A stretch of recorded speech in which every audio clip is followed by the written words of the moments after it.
Hello guys, welcome back to my channel. कैसे आप सभी? आई होप आप सभी अच्छे होंगे, स्वस्थ होंगे, मस्त होंगे। मैं प्रीत कुमारी अपने चैनल में आप सभी का स्वागत करती हूँ। तो आज का टॉपिक है विधवा और अकेले पुरुषों के लिए खुशखबरी है। जी हाँ, आपको बता दें कि विधवा और वृद्धा पेंशन यानी पेंशन की बात कर रहे हैं कि उन लोगों के लिए ये है कि जो कि जिनके पति फिलहाल नहीं है, तो विधवा पेंशन जो योजना है विधवाओं और बिना पत्नी वाले पुरुषों को सरकार जो है देगी 5,000 का पेंशन। तो आपको बता दें कि इसके जानने के लिए आवेदन प्रक्रिया के लिए हम पूरी डिटेल्स जो है रिटन वीडियो में जानेंगे। तो इस वीडियो के माध्यम से हम आपको बताएंगे कि विंडो पेंशन सच में जो विधवा पेंशन योजना है ये किसके तहत कैसे करेंगे, पर इसका जो फुल डिटेल्स है हम आपको जानकारी देंगे। तो हमारे देश में ऐसे लाखों लोग जो हैं जो ज़िंदगी के किसी मोड़ पे अकेले रह जाते हैं, यानी कि किसी की पत्नी अगर बाई चांस कुछ हो जाता है और वो चल बसी तो उनको कोई महिला अपने पति को खो बैठती है। तो ऐसे में लोगों के लिए सरकार समय समय पे कई योजनाएं लेकर आती रहती है ताकि उन्हें ज़रूरी आर्थिक मदद जो है मिल सके और वो इज्जत से अपनी ज़िंदगी को जी सके, और जीने के लिए कोई ना कोई जरिया तो चाहिए ही।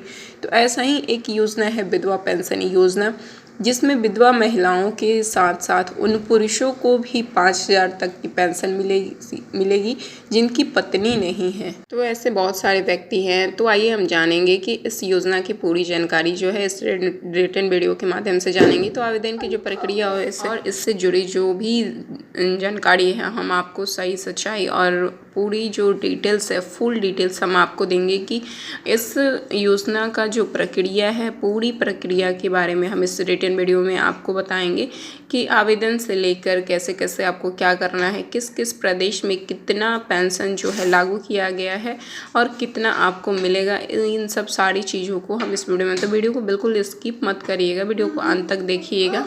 तो ऐसी ही योजना जो है विधवा पेंशन योजना यानी कि विंडो पेंशन सच में जो क्या है, तो इस स्कीम के बारे में हम जानेंगे। तो यह एक सरकारी योजना है जो कि खास तौर पर उन महिलाओं के लिए शुरू की गई है जिनके पति अब इस दुनिया में नहीं है, लेकिन अब कई राज्यों में इसे जो है उन पुरुषों तक भी बढ़ाया गया है जिनके पत्नी की मृत्यु हो चुकी है, यानी कि दोनों को ये लाभ मिलने वाला है, पति हो या फिर पत्नी हो। अगर जिनके पति हैं और उनकी पत्नी नहीं है तो भी उनको लाभ मिलेगा, और जिनकी पत्नी है और उनका पति नहीं है तो भी उनको लाभ मिलेगा। तो आपको बता दें कि अकेले जीवन जो गुजारा कर रहे हैं और जिनकी पत्नी की मृत्यु हो चुकी है, तो योजना का उद्देश्य है कि बेसहारा जितने भी लोग हैं उनको हर महीने आर्थिक सहायता दी जाए ताकि वे अपने ज़िंदगी में आगे बढ़ सके, मूलभूत जो ज़रूरतें हैं वो पूरी कर सके और उनको कमी ना महसूस हो। हर महीने 1,000 से लेकर 5,000 तक की जो पेंशन है राज्य के अनुसार अलग अलग राज्यों में अलग अलग पेंशन जारी किया गया है।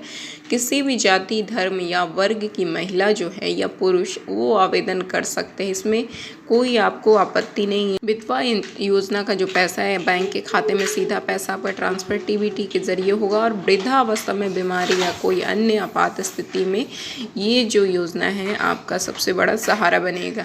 विधवा पेंशन योजना जो है ये कौन कौन से लोग जो है इस योजना का लाभ ले सकता है, तो इसके बारे में भी जानकारी हम लेंगे। वैसे तो आपको पता होगा कि कोई भी व्यक्ति जो है स्त्री या पुरुष वो दोनों को अब ये लाभ मिल सकता है, लेकिन किस स्थिति में मिलेगा ये भी आपको पता होना चाहिए। आगे बात कर ले तो ऐसी महिलाएं जिनके पति की मृत्यु हो चुकी है और ये पुनः विवाह नहीं कर चुकी हैं, तो ऐसे पुरुष जिनकी पत्नी की मृत्यु हो चुकी है और वे अकेले जीवन बिता रहे हैं, तो आवेदक की आय जो है सीमित होनी चाहिए, यानी कि आमतौर पे जितने भी सालाना उनकी आय है यानी कि 1.5 लाख से कम होनी चाहिए। कि जो भी व्यक्ति जिनकी पत्नी नहीं है तो उनकी आय साल में 1.5 लाख रुपए से कम होनी चाहिए। तो ऐसे व्यक्ति को जो है आवेदक की उम्र 18 साल से अधिक होनी चाहिए, और कई राज्यों में न्यूनतम आयु 40 वर्ष रखी गई है। तो ये राज्य में भी जो है कुछ बड़ा बदलाव है कि सभी राज्य का आयु सीमा जो है अलग अलग है और पेंशन राशि भी जो है वो अलग अलग है। तो लेकिन इसमें क्या है कि कुछ बदलाव हम देखेंगे टेबल में। तो इस स्थिति में आपको बता दें कि अगर किसी महिला के बच्चे की उम्र जो है कम है और वो उसे प्राथमिकता दी जाएगी। विकलांग विधवा महिलाओं को अतिरिक्त सहायता भी मिल सकती है। ऐसे अगर कोई भी महिला है उसके बच्चे छोटे हैं तो सबसे पहले उसको दर्जा दिया जाएगा, यानी कि उसकी पहले आवेदन ली जाएगी और विकलांग विधवा महिलाओं को अतिरिक्त सहायता भी मिल सकती है। आगे हम बात कर लें कि यहाँ पे जो किन दस्तावेजों की जो ज़रूरत होती है कि विधवा पेंशन योजना में हमें जो लगाने होते हैं, तो उन दस्तावेजों के बारे में भी हम जानकारी लेंगे कि क्या क्या लगने वाला है। तो पति या पत्नी की मृत्यु प्रमाण पत्र, किसी भी व्यक्ति की अगर मृत्यु हो जाती है तो अगर पत्नी की होती है तो पत्नी की मृत्यु प्रमाण पत्र, उनका आधार कार्ड और निवास प्रमाण पत्र राज्य का होना जरूरी है, जिस राज्य से आप बिलोंग करते हैं। उसके बाद बैंक खाता संख्या और पासबुक आपका होना जरूरी है। पासपोर्ट साइज फ़ोटो आपका चाहिए और आय प्रमाण पत्र आपका चाहिए, यानी उनके पति के चाहिए अगर किसी व्यक्ति की पत्नी की मृत्यु होती है उस स्थिति में। और अगर किसी पति की मृत्यु हो जाती है तो पति का यहाँ पे मृत्यु प्रमाण पत्र होना चाहिए, आधार कार्ड और निवास प्रमाण पत्र, और राज्य का जो है उनको निवास प्रमाण पत्र होना चाहिए, बैंक खाता और पासबुक, पासपोर्ट साइज फ़ोटो और आय प्रमाण पत्र होना चाहिए। दोनों स्थिति में अगर जिस व्यक्ति की मृत्यु होती है उनका मृत्यु प्रमाण पत्र सबसे अनिवार्य है। बाकी जो चीज़ें हैं उस व्यक्ति के लगेंगे जो जीवित है, पत्नी हो या पति। आगे बात कर लें कि इसमें जो प्रक्रिया है ऑफलाइन और ऑनलाइन दोनों प्रक्रिया से आप चाहें तो फॉर्म फिल कर सकते हैं, यानी कि अगर ऑफलाइन प्रक्रिया से करते हैं तो नज़दीकी जो जन सेवा केंद्र होता है CSC या ब्लॉक कार्यालय में जाएं आप और वहां से आवेदन फॉर्म लें और उसे भर दें और सभी ज़रूरी जो दस्तावेज है उसमें संलग्न कर दें, यानी कि लगा दें, और जमा करने के बाद रसीद ले लें। और अगर ऑनलाइन प्रक्रिया आप करते हैं तो सबसे पहले अपने राज्य की सामाजिक कल्याण विभाग की वेबसाइट पर जाएं और विधवा पेंशन योजना या विकलांग पेंशन जैसे सेक्शन पर क्लिक करें और ऑनलाइन आवेदन फॉर्म भरें और दस्तावेज जो है उसमें संलग्न करें। उसके बाद आप फॉर्म को सबमिट कर दें। अब बात कर लेते हैं कि विधवा पेंशन योजना एक ऐसी स्कीम है जो सीधे समाज के उस वर्ग की मदद करती है जो सबसे ज़्यादा असहाय है, यानी कि ज़रूरी है कि हम समाज में ऐसे लोगों को जागरूक करें और अगर कोई योग्य है तो उसे आवेदन के लिए प्रोत्साहित करें।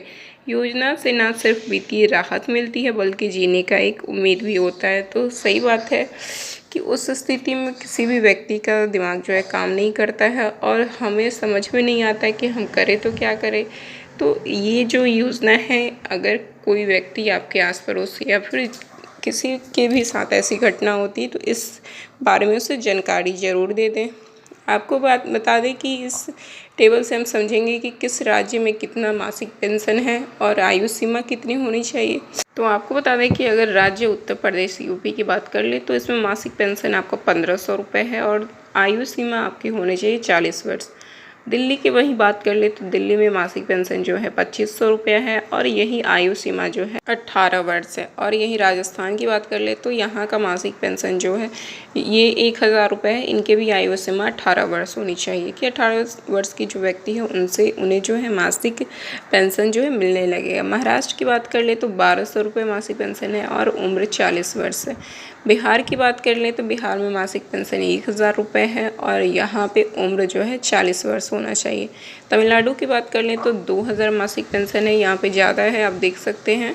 उम्र आपका 40 वर्ष होना चाहिए। यहीं पश्चिम बंगाल की बात कर ले तो 750 यानी 750 रुपये मासिक पेंशन है और उम्र आपका 60 वर्ष है। कर्नाटका का बात कर ले तो सबसे अधिक यहाँ पे मासिक पेंशन है तो 5000 रुपये और यहाँ पे आपको जो है आपका उम्र 60 वर्ष होना चाहिए। आपको बता दें कि ऐसे ही अपडेट पाने के लिए चैनल को सब्सक्राइब और लाइक बेल आइकन को प्रेस नहीं किए तो ज़रूर कर लें और ऐसे ही वीडियो हम आपके लाते रहेंगे।